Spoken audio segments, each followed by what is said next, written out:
সম্মানিত দর্শক, সাধারণত তো একটি বা দুটি প্রশ্ন করি, আজকে তিনটি প্রশ্ন করব, তারপর আলোচনাটি শুরু করব। প্রশ্ন নম্বর 1, জাতীয় ও আন্তর্জাতিক চাপের মুখে কি পদত্যাগ করতে বাধ্য হবেন মোহাম্মদ ইউনূস? 2, আসন্ন নির্বাচন কি কেয়ারটেকারের অধীনে অনুষ্ঠিত হবে? 3, সেই নির্বাচনে কি অংশ নেবে কার্যক্রম নিষিদ্ধ বাংলাদেশ আওয়ামী লীগ? সুপ্রিয় দর্শক শ্রোতা, প্রশ্নগুলো আমার নয়, প্রশ্নগুলো আসলে এসেছে আওয়ামী লীগ সরকারের পররাষ্ট্রমন্ত্রী ছিলেন সাবেক পররাষ্ট্রমন্ত্রী প্রফেসর একে আব্দুল মোমেন।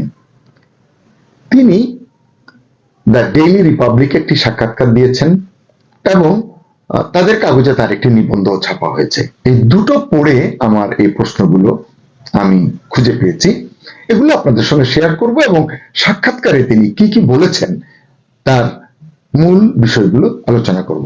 যে প্রশ্নগুলো আমি তুললাম, এই প্রশ্নগুলোর উত্তর হিসেবে এক ধরনের রূপরেখাও কিন্তু তিনি তার সাক্ষাৎকারে তিনি তুলে ধরেছেন।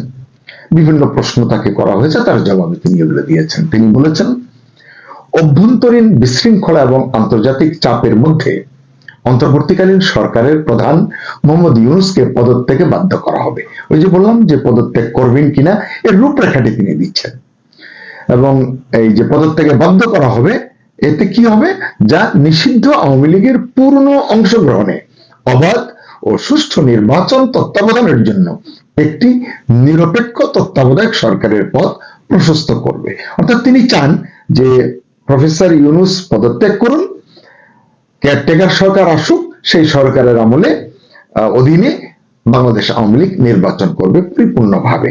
এটি তার চাওয়া প্রত্যাশা, তার জায়গা থেকে তিনি এটি করতেই পারেন। আমরা দেখব যে তিনি আর কি কি বলেছেন। তিনি বলেছেন যে বর্তমান বাংলাদেশে দেশের বৃহত্তম রাজনৈতিক দল আওয়ামী লীগের সাথে যুক্ত ব্যক্তিদের বা হিন্দু সম্প্রদায়ের সদস্যদের যথাযথ প্রক্রিয়া ছাড়াই হুমকি দেওয়া হচ্ছে, আটক করা হচ্ছে, হত্যা করা হচ্ছে। এই অভিযোগ বিভিন্ন জায়গা থেকে উঠছে। এটি প্রফেসর মোমেনও এটি করলেন। অথচ ইউনূস সরকার চরমপন্থীদের বাজ বিচার ছাড়াই মুক্তি দিয়েছে, ফলে দেশ জুড়ে সন্ত্রাস ও কতিপয় জনতার সহিংসতার রাজত্ব, আমার কাছে টার্মটি ভালো লেগেছে, কতিপয় জনতার সহিংসতার রাজত্ব, নিশ্চয় বুঝতে পেরেছেন তিনি মবকে বুঝিয়েছেন, মব সন্ত্রাস, এটি বেড়েছে বলে একে আব্দুল মোমেন দাবি করেছেন বা বলেছেন।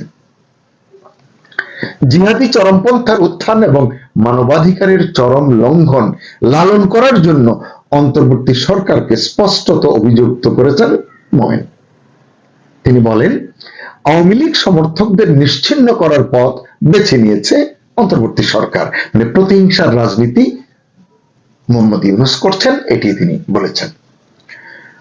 জনাব মোমেন দাবি করেন, যেখানে হাজার হাজার পুলিশ কর্মকর্তা নিহত হয়েছেন, 460টি পুলিশ স্টেশন মানে থানা ধ্বংস করা হয়েছে, আপনারা জানেন কখন হয়েছে এটি, এবং আক্রমণকারীদের শাস্তির বদলে ক্ষতিপূরণ দেওয়া হয়েছে, আবার দায় মুক্তি দেওয়া হয়েছে, এই সরকার দিয়েছে। এসব কারণে আইন প্রয়োগকারী সংস্থার সদস্যরা তাদের মনোবল হারিয়েছেন। এই যে আমরা শুনি যে পুলিশ ঠিক মতো কাজ করছে না, পারছে না, ট্রমাটাইজড হয়ে গেছে, আসলে এর যে সূত্রপাত এটি কিন্তু গত বছরের আগস্টেই সম্পন্ন করেছি কিন্তু আমরা। একে আব্দুল মোমেন বলেন, একজন তরুণ মৌলবাদী প্রকাশ্যে একজন পুলিশ অফিসারকে হত্যা এবং একটি থানা পুড়িয়ে দেওয়ার স্বীকারোক্তি দিয়েছে, তা সত্ত্বেও তাকে ছেড়ে দেওয়া হয়েছে। এ ধরনের সিদ্ধান্ত চরমপন্থীদের উৎসাহিত করে এবং আইনের শাসনকে আরো দুর্বল করে তোলে। আসলে এই ধরনের আলোচনা আমরা করি, অনেকেই করেন, এবং সরকার যে এগুলো করছেন তারাও কিন্তু এগুলো বোঝেন, মানে সরকারের কর্তা ব্যক্তিরা তারাও কিন্তু বোঝেন, কিন্তু তারা তাদের এজেন্ডার বাইরে যাচ্ছেন না, যাবেন না, এটি হচ্ছে তাদের ধনুক ভাঙাপন।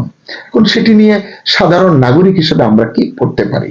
প্রতিবাদ করা ছাড়া, এটি নিয়ে আওয়াজ তোলা ছাড়া তো আর কিছু করবার নেই। অধ্যাপক মোমেন বলেন 2024 সালের আগস্ট থেকে বিচার বহির্ভূত হত্যাকাণ্ড 400% বৃদ্ধি পেয়েছে এবং প্রায় 6700 জনকে জনতার হাতে পিটিয়ে হত্যা করা হয়েছে। গণমাধ্যমের উপর সাম্প্রতিক হামলার কথা উল্লেখ করে তিনি বলেন যে জিহাদি গোষ্ঠীগুলো দুটি প্রধান সংবাদপত্র পুড়িয়ে দিয়েছে, আপনারা জানেন অতি সাম্প্রতিক ঘটনা, প্রথম আলো এবং ডেইলি স্টার। এর কারণ হিসেবে তিনি বলছেন যে এই কাগজগুলো নাকি জরিপ প্রকাশ করেছিল এবং সেখানে দেখিয়েছিল তারা যে আওয়ামী লীগ যদি প্রতিদ্বন্দ্বিতা করে বা করার অনুমতি পায় তাহলে 69% ভোট আওয়ামী লীগ পেতে পারে। তিনি বলতে চাচ্ছেন যে ক্ষোভটা আসলে সেখান থেকেই এসেছে, হতে পারে। তিনি বলেন পাকিস্তান, আফগানিস্তান এবং মধ্যপ্রাচ্যের আন্তর্জাতিকভাবে পরিচিত মৌলবাদী নেতারা, মানে অনেক নেতা, তরুণ জিহাদিদের বাংলাদেশে প্রশিক্ষণ দিতে বাংলাদেশ সফর করেছেন। আপনারা তো জানেন, এটি নিয়ে আমরাও স্টোরি করেছি। কে কি কাজে এসেছে এটি যেহেতু সরকারের তরফ থেকে স্পষ্ট করা হচ্ছে না, অতএব অনেকে সন্দেহ করছেন, এই কথাগুলো বলছেন। আমার ধারণা জনাব মোমেনও সেই আলোকে কথাটি বলেছেন। তার উদ্বেগজনক দাবি রয়েছে একটি, তিনি দাবি করেছেন যে তরুণ মৌলবাদীরা এখন আগ্নেয়াস্ত্রে সজ্জিত হচ্ছে। মোমিনের মতে ইউনূসের নেতৃত্বে বাংলাদেশ দ্রুত চরমপন্থী জিহাদি ব্যর্থ রাষ্ট্রে পরিণত হচ্ছে।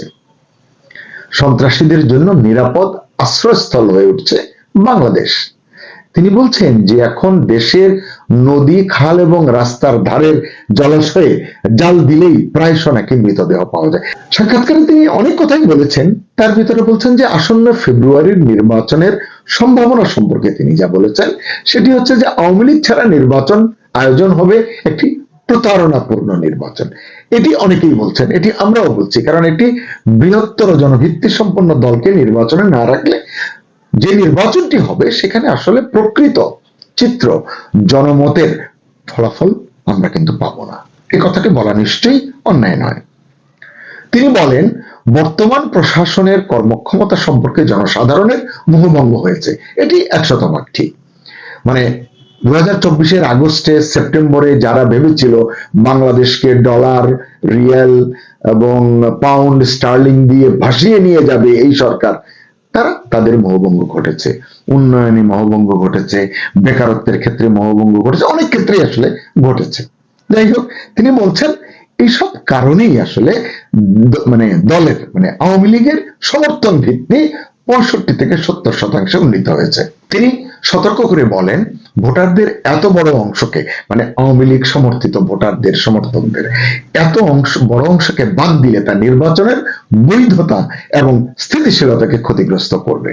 এটি অত্যন্ত ন্যায়সঙ্গত। এটিকে তিনি 1996 সালের ফেব্রুয়ারিতে একটা নির্বাচন হয়েছিল, আপনাদের মনে আছে, যার সম্ভবত 13 দিন বা 14 দিন পরে সেইটি সংসদ ভেঙে দিতে হয়েছিল। সম্ভবত এটি 1996 সালের 12 ফেব্রুয়ারি হয়েছিল। পরে আপনারা জানেন যে তখন বিএনপি ছিল ক্ষমতায়, তারা এটি জোর করে নির্বাচনটি করেছিল, পরে আবারও নির্বাচন করতে হয়েছে। যাই হোক, আওয়ামী লীগ এবং জাতীয় পার্টি সহ 26 রাজনৈতিক দলের নির্বাচনের বাইরে রেখে যে নির্বাচন করতে চাইছে অন্তর্বর্তী সরকার, তিনি বারবার করে বলছেন যে এটি আসলে দেশের জন্য, দেশের মানুষের জন্য কেবল বিপদই বাড়াবে।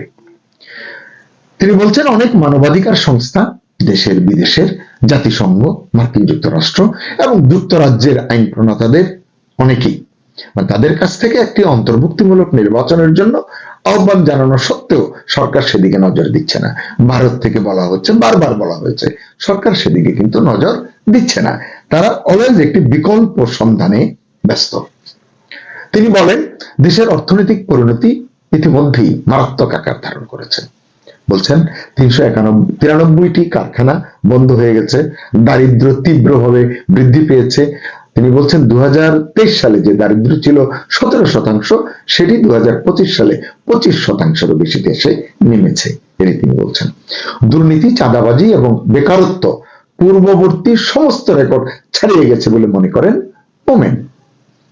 তার মতে ব্যাংকগুলো ইতিমধ্যেই ব্যর্থ হয়েছে, শেয়ার বাজার কার্যত ভেঙে পড়েছে। এটি আসলে আগেও পর্যদস্ত ছিল, বিপর্যস্ত ছিল, আরো অবনতি হয়েছে, উন্নতি হয়নি। আয় কমে গেছে এবং লাখ লাখ মানুষ চাকরি হারিয়েছে। প্রতিটি কথা কিন্তু সত্য এবং বলছেন জাতি ক্ষুধা এবং অনাহারের ঝুঁকির মুখোমুখি, এই আশঙ্কার কথাও কিন্তু অনেকে বলছেন। তিনি বলছেন সংকট কাটিয়ে উঠতে অবাধ, সুষ্ঠু, স্বচ্ছ এবং অন্তর্ভুক্তিমূলক নির্বাচন প্রয়োজন। আসলে এগিয়ে যাওয়ার জন্য ঐক্যবদ্ধ জাতি, ঐক্যবদ্ধ সমাজ, ঐক্যবদ্ধ দেশ কিন্তু দরকার। এটি শুধু আপনি আমি বুঝি তা নয়, এটি অন্তর্বর্তী সরকারও কিন্তু এটি বোঝে। মুমিন বলছেন তবে আওয়ামী লীগকে, মানে যাদের ব্যাপক জনসমর্থন রয়েছে এমন একটি দলকে, তাদের সঙ্গে শরিক 14 দলকে এবং জাতীয় পার্টির কথাও তিনি বলেছেন, তাদের অংশগ্রহণে বাধা দিলে যে রাজনীতিতে দেশে যে অস্থিতিশীলতা আছে এটি কিন্তু কমবে না, এটি আরো গভীর হবে এবং অর্থনীতির যে ক্ষত সেটা আরো তীব্র হবে। মুমিন বলেন জাতিসংঘ ইতিমধ্যেই নির্বাচনী পর্যবেক্ষক না পাঠানোর সিদ্ধান্ত নিয়েছে।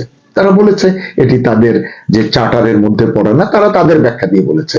তিনি বলছেন যে এর আলোকে ইউরোপীয় ইউনিয়ন, আফ্রিকান দেশগুলো, কমনওয়েলথ, ওআইসিভুক্ত দেশগুলো এবং মার্কিন যুক্তরাষ্ট্রেরও এই প্রতারণামূলক নির্বাচন বয়কট করা উচিত, এটি মোমেনের দাবি।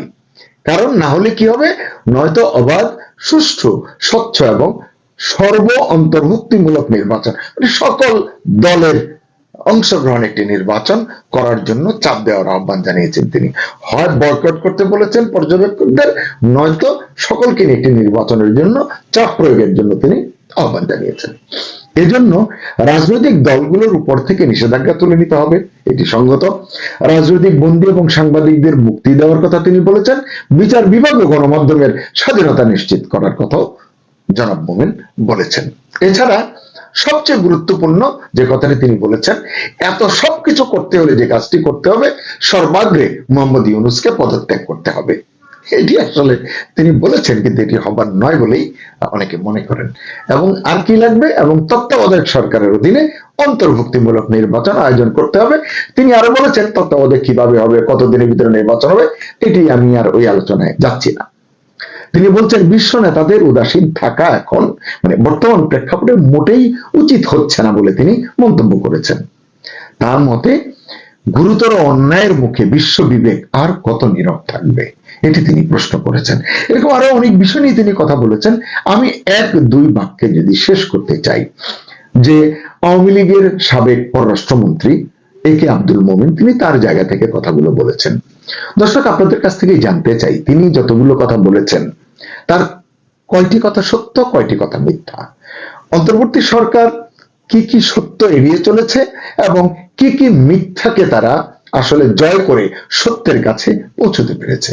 নির্বাচনের তফসিল ঘোষণা হওয়ার পরপরই জামাত ইসলামী এবং এনসিপি নির্বাচন নিয়ে গভীর একটি ষড়যন্ত্রে মেতে উঠেছে। তারা বিএনপিকে কিছু হিন্স দিয়ে বোঝানোর চেষ্টা করছে যে আমাদের সাথে যদি নির্বাচন নিয়ে সমঝোতা না করা হয় তাহলে কিন্তু আমরা যে কোনো সময় নির্বাচন থেকে সরে যেতে পারি, নির্বাচন বর্জন করতে পারি। আর আমরা যদি নির্বাচন বর্জন করি তাহলে কিন্তু বাংলাদেশে কোনো নির্বাচন হবে না। তাহলে যে আপনাদের ক্ষমতায় আসার অনেক বছর পর যে স্বপ্ন, সেটাও কিন্তু আর হচ্ছে না। তাই আমাদের সাথে সমঝোতা করুন। তাদের কথা হচ্ছে নির্বাচনের আগে একটি সমঝোতা হয়ে যাক এবং নির্বাচনের পরবর্তী সময় একটি জাতীয় সরকার গঠন হোক, যাতে ক্ষমতার একটি ভারসাম্য থাকে, সকলেই আমরা ক্ষমতার যে স্বাদ সেটা ভোগ করতে পারি। কিন্তু বিএনপি জামাতের এই সমঝোতায় এখনো সম্পূর্ণরূপে একমত হচ্ছে না। সে কারণে জামাত এবং এনসিপি বিভিন্ন জায়গায় বক্তব্য দিচ্ছে, নির্বাচন সুষ্ঠু হওয়ার কোনো লক্ষণ দেখতে পাচ্ছি না, পেশি শক্তি ব্যবহার হবে নির্বাচনের সময়, এখনো পেশি শক্তি ব্যবহার হচ্ছে এবং এখনো বিভিন্ন জায়গায় নির্বাচনের আচরণবিধি লঙ্ঘন হচ্ছে। তাই এখনো মনে হচ্ছে না বাংলাদেশে কোনো নির্বাচনের পরিস্থিতি আছে। এরকম যদি চলতে থাকে আরো কিছুদিন, আমরা নির্বাচন থেকে সরে আসব এবং নির্বাচন বর্জন করব। এনসিপির নেতারাও একই কথা বলছে এবং এনসিপির নেতাদের সুরও কিন্তু জামাত ইসলামী একই কথা বলছে। তার মানে জামাত ইসলামী এখনো কিন্তু নির্বাচন বর্জন করার সম্ভাবনা আছে, এনসিপিরও সেম সম্ভাবনা আছে। তাই নির্বাচনের একদিন আগেও যদি জামাত ইসলামী এনসিপি নির্বাচন বর্জন করে আমরা অবাক হব না। তাই বিএনপিকে টাইমের পর টাইম দিচ্ছে জামাত ভিতরগতভাবে যে আপনারাও এখনো আমরা যে ব্যাপারগুলো বলছি সেগুলো মেনে নেন। হয়তোবা আমরা যেতগুলো আসন চাচ্ছি ওই আসনগুলো আপনারা ছেড়ে দেন, আমাদেরকে জিতিয়ে দেন। অনেক ধরনের খেলা চলছে ভাই ভাই রাজনীতি, তো ক্ষমতার লড়াই চলছে। তারা কিন্তু দিন শেষে এক, তারপরও তারা বিতর্কতভাবে বিএনপিকে টেকনিক্যালি প্রেসার দিচ্ছে যাতে ক্ষমতার ভারসাম্য থাকে, ক্ষমতার স্বাদ নির্বাচন হওয়ার পরে একই রকম ভাবে ভোগ করতে পারে। কারণ নির্বাচন হওয়ার পরে যদি বিএনপি ক্ষমতায় চলে আসে, জাতীয় সরকার যদি গঠন না হয়, জামাত যদি 15 বা 20টা আসন পায় এনসিপি সহ, তাহলে কিন্তু ক্ষমতার ভারসাম্য থাকবে না এবং জামাত এবং এনসিপি ক্ষমতার মর্যাদা নিতে পারবে না। বিএনপি এককভাবে ক্ষমতার মর্যাদা নিবে, আওয়ামী লীগকে যেভাবে কোণঠাসা করে রাখবে, জামাত এবং এনসিপিকে মায়ের উপর রাখবে, কোণঠাসা করে রাখবে। এবং বিভিন্ন ইউনিভার্সিটির মধ্যে যেভাবে নির্বাচনের মাধ্যমে সকল জায়গায় জামাতের প্রার্থীরা ভিপি নির্বাচিত হয়েছে, ওই সকল নির্বাচনও একেবারেই বাতিল করে নতুন করে আবার নির্বাচন দেওয়ার পায়তারা করবে এবং ওই সকল ইউনিভার্সিটি বিএনপি আবার দখলে নেওয়ার চেষ্টা করবে, বিভিন্ন কলেজ দখলে নেওয়ার চেষ্টা করবে। কারণ তাদের সরকার, তারা ইউনিভার্সিটি গুলা কেন জামাতের হাতে ছেড়ে দিবে, কলেজগুলো কেন জামাতের হাতে ছেড়ে দিবে? এই সকল বিষয়ের ভয়ে, জামাত ক্ষমতা হাতছাড়া হয়ে যাওয়ার ভয়ে বিভিন্ন ডিসি, এসপি বিভিন্ন জায়গায় নিয়োগ দিয়েছে এবং বিভিন্ন ইউনিভার্সিটিতে প্রক্টর, ভিসি নিয়োগ দিয়েছে। ওগুলা হাতছাড়া হয়ে যাওয়ার ভয়ে বিএনপিকে এই ব্ল্যাকমেলটা করা। কারণ এটাই সুযোগ, নির্বাচন হয়ে গেলে বিএনপি ক্ষমতায় চলে আসলে যদি সমঝোতা না হয়, জাতীয় সরকার না হয়, ক্ষমতার ভারসাম্য না আসে বা 50টার উপরে জামাত এবং এনসিপি জোট এমপি না হতে পারে, তাহলে কিন্তু এই সকল কিছুই জামাত এবং যে সকল এনসিপি আছে তাদের সাথে জোট আছে ইসলামিক দল, সকলের সাথেই ঘটবে এবং বিএনপি কিন্তু ভালো মতোই খেলবে। কিন্তু আওয়ামী লীগ রাজপথে ফিরে আসলে সকলে এক হয়ে যাবে, সেটা ভিন্ন বিষয়। কিন্তু আওয়ামী লীগ রাজপথে আসার আগ পর্যন্ত বিএনপি ক্ষমতায় আসলে সকল জায়গা থেকে জামাতের যে আধিপত্য এই 16-17 মাসে হয়েছে, সকল কিছুই বিএনপি কিন্তু ধূলিসাৎ করে দিবে। কারণ বিএনপি এখন চুপ করে শুধুমাত্র বসে আছে নির্বাচনের জন্য।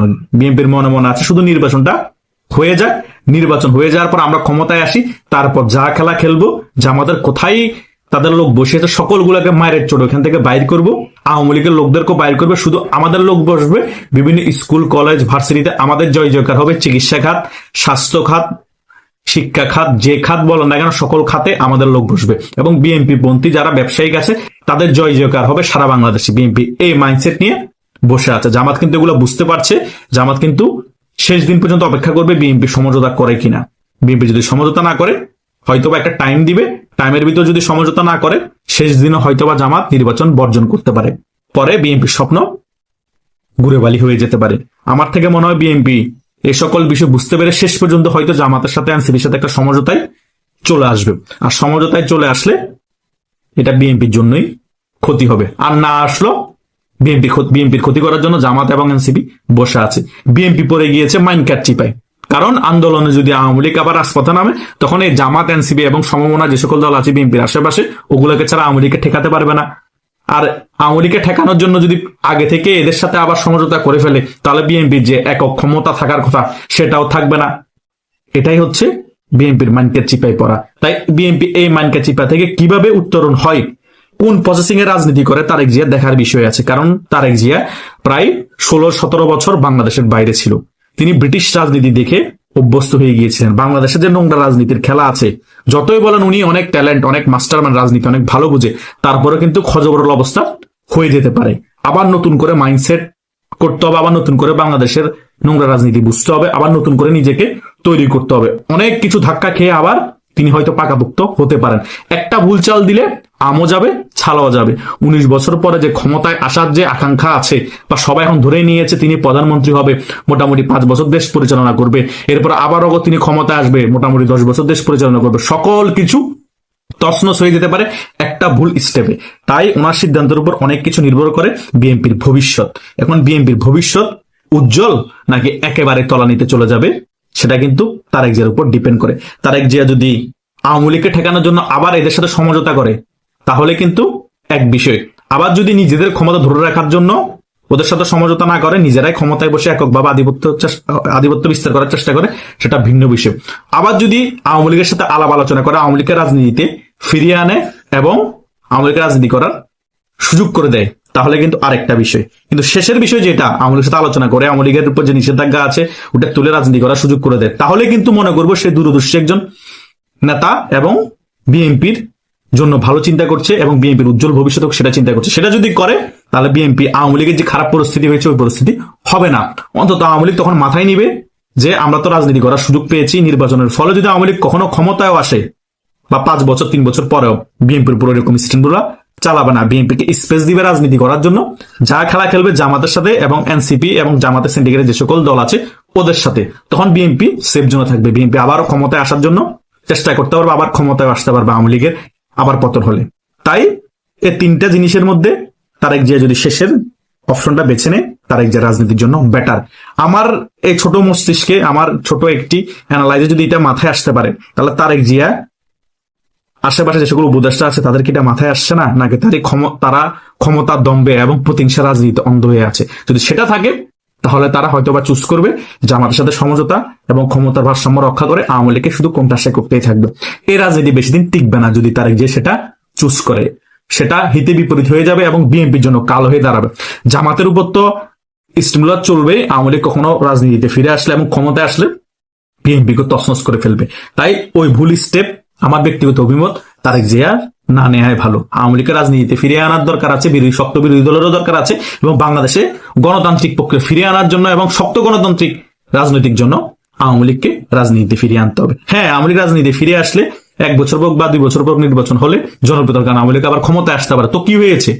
বিএনপিও তখন বাংলাদেশের রাজনীতি করতে পারবে, আবার 5 বছর পর হয়তো বিএনপি আবার ক্ষমতায় আসতে পারবে। অন্তত একটা রাজনৈতিক ব্যালেন্স থাকবে এবং শক্ত বিরোধী দল থাকবে এবং শক্ত একটি সরকার থাকবে এবং শক্ত একটি গণতন্ত্র থাকবে। বাংলাদেশের জনগণের জন্য ভালো হবে এবং বাংলাদেশের রাজনীতির জন্য ভালো হবে এবং ভবিষ্যতে যে সকল তরুণরা বিএনপি এবং আওয়ামী লীগ করবে তাদের জন্য ভালো হবে। এখন তারেক জিয়া কোনটা চিন্তা করছে সেটা তারেক জিয়ার উপর ডিপেন্ড করে। আশা করছি তারেক জিয়া এতদিন ব্রিটিশে ছিল, অন্তত ব্রিটিশের রাজনীতি দেখে ভালো কিছুই শিখতে পেরেছে। আশা করছি আপনারা সকল বিষয় বুঝতে পেরেছেন। আপনাদেরও যদি কোনো মতামত থাকে কমেন্ট করে জানাতে পারেন। ধন্যবাদ।